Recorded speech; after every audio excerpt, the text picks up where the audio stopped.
안녕하세요, 디와이홈드코입니다. 오늘 소개해드릴 현장은 27년 된 구축 아파트 리모델링 현장이거든요. 평수는 48평, 1998년도에 지어진 아파트고요. 공사기간은 약 한 달이라는 시간이 소요가 됐습니다. 공사 컨셉은 가성비 인테리어로 이제 진행을 한 현장이거든요. 이번 영상을 통해 구축 아파트 인테리어를 할 때 무조건 비싸게 그런 게 아니라 가성비 있게 어떻게 풀어낼 수 있는지 제가 하나씩 설명을 드릴 거예요. 이 영상을 보고 나서 꼭 앞으로 인테리어 하실 때 적용을 하시면 되거든요. 그럼 한번 가보도록 하겠습니다.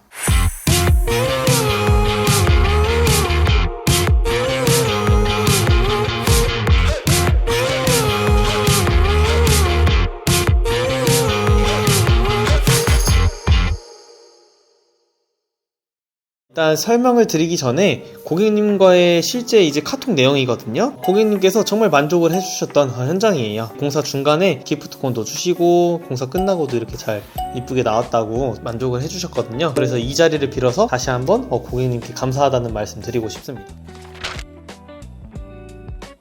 이제 현관부터 제가 설명을 드릴 건데, 구축 아파트 인테리어 할 때 가장 중요한 것 중에 하나가 구축 아파트의 단점을 어떻게 승화시키냐가 가장 중요하거든요. 그리고 이번 영상은 가성비로 또 풀어낸 현장이잖아요. 어떻게 풀어냈는지 하나씩 설명을 드릴게요. 먼저 단점을 한번 찾아봅시다. 현관의 단점 뭘까요?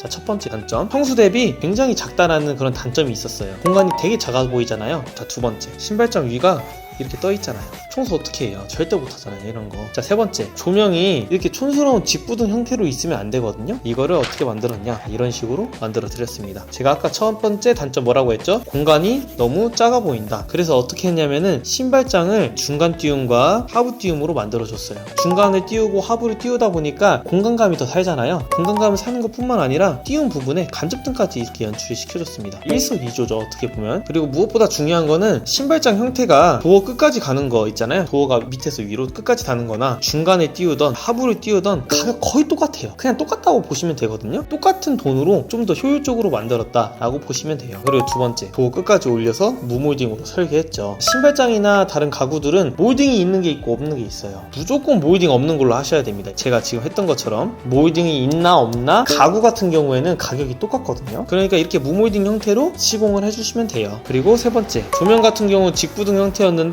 매립등 형태로 바꿨죠. 이렇게 해야 훨씬 더 미적으로도 아름답고 실생활 하실 때 더 편리하다.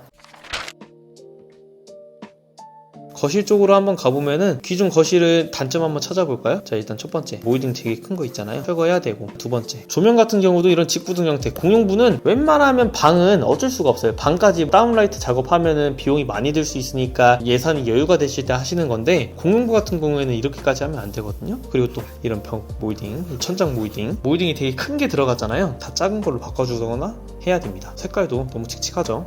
자, 이렇게 완성을 시켰습니다. 보면 제가 말씀드렸죠? 몰딩 가장 작은 거 써라. 물론 중요한 거는 요즘 유행하는 거 있잖아요, 무몰딩. 물론 무몰딩 하면 더 이뻐요, 지금 현장보다. 문제는 무몰딩을 하는 순간 공사 비용이 되게 높아지거든요. 공사 비용이 좀 여유가 되신다 그러면 무몰딩 하시면 되고, 예산이 타이트하다, 제가 했던 것처럼 몰딩을 가장 작은 거 쓰면 돼요. 우리나라에서 가장 작은 거 쓰면 되니까 어느 정도 미니멀한 분위기는 연출시킬 수가 있거든요. 몰딩 큰 거나 몰딩 작은 거나 가격이 똑같아요. 그럼 무조건 몰딩 작은 거 써야죠. 그리고 두 번째, 아까 조명 같은 경우도 공용부는 다운라이트로 다 한다고 했죠. 다운라이트를 하면 장점이 실링팬을 사용할 수가 있어요. 특히 큰 평수 같은 경우에는 실링팬을 사용을 해야 에어컨을 틀어 놓더라도 좀 더 빨리 시원해지고 공기 순환도 되고 좋거든요. 이 실링팬은 큰 평수일수록 추천을 드립니다.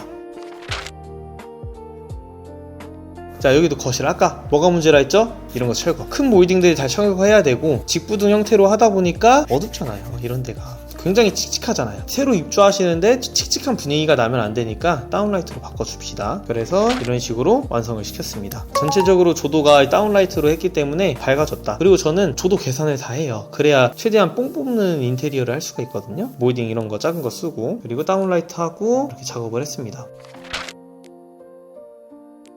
단점 한번 찾아봅시다. 여기가 좀 중요해요. 첫 번째 단점, 어두워요. 일단 주방에 여기 식탁 있잖아요. 여기 밥 먹는 공간인데 굉장히 어둡단 말이에요. 왜 어두울까요? 조명이 없어요. 여기 보면은 조명이 펜던트밖에 하나밖에 없어요. 그러니까 당연히 어둡죠. 조도를 밝혀준다. 두 번째 단점, 이게 진짜 굉장히 중요합니다. 여기다가 이제 식탁을 사용해서 먹을 건데, 이쪽 보세요. 이쪽 주방 발코니로 나가는 공간이잖아요. 지금 커튼으로 대충 가려놓긴 했는데 밥 먹고 있는데 여기서 발코니 보이면은 좋을까요? 안 좋을까요? 당연히 안 좋죠. 그래서 어떻게 했냐면은 이런 식으로 완성을 시켜드렸습니다. 첫 번째, 조도가 부족했던 걸 제가 다 채워드렸고요. 그렇다고 너무 이렇게 땡땡땡땡땡 이거 너무 많이 하면 안 돼요. 그럼 또 너무 징그럽거든요, 천장이. 적당한 조도로 3인치 다운라이트를 기획을 해야 됩니다. 그리고 이 발코니 보이는 부분을 반절은 가벽을 치고 단열재로 막은 다음에 단열 터닝도어로 시공을 했어요. 이렇게 하면 훨씬 더 아늑한 식탁 공간을 만들 수가 있거든요. 그럼 환기 어떻게 해요? 창호가 있어야 더 좋은 거 아닌가요? 가끔 물어보시는 경우가 있어요. 똑같아요, 환기량은. 잘 생각해보세요, 우리 이거. 창호 반절만 열리잖아요. 반절만. 다시 볼까요, 여기? 이 창호가 이렇게 있단 말이죠. 여기가 이렇게 두짝 창호로 이 반절만 열리잖아요. 반절. 아니면 여기 반절만 열리고. 그럼 반절은 사실상 쓸데없는 창호거든요. 그러니까 여기를 막아준 거예요. 여기로만 환기시키려고. 그래도 환기량 충분합니다. 또 훨씬 더 따뜻하고 일단은 안 보이잖아요. 훨씬 낫죠. 주방 단점 한번 찾아볼게요. 일단은 이렇게 직부등 형태. 공용부는 직부등 형태 하는 거 아니라고 했어요. 그리고 싱크대도 이렇게 떠 있잖아요. 이렇게 하면 안 됩니다. 또 단점. 물건이 막 올려져 있잖아요. 왜 그럴까요? 물론 정리가 안 된 부분도 있겠지만은 밥통장이나 전자레인지장 이런 게 없잖아요. 그런 걸 만들어줘야 돼요. 냉장고도 튀어나왔고요. 냉장고장 사이즈에 맞춰야 됩니다. 이런 식으로 완성이 됐습니다. 첫 번째 단점, 조명. 자, 다운라이트로 했죠. 다운라이트로 하면은 조도가 부족할 수도 있기 때문에 상부장 아래에 간접등을 넣으면 싱크대가 더 아름다워 보이거든요. 식세기 같은 경우에도 고객님이 구매를 해주셨기 때문에 식세기 사이즈에 맞춰서 장 다 설계를 했고요. 밥통장, 전자레인지장, 이 냉장고장도 있고요. 만들어주면 훨씬 더 편리하게 사용을 하실 수 있다.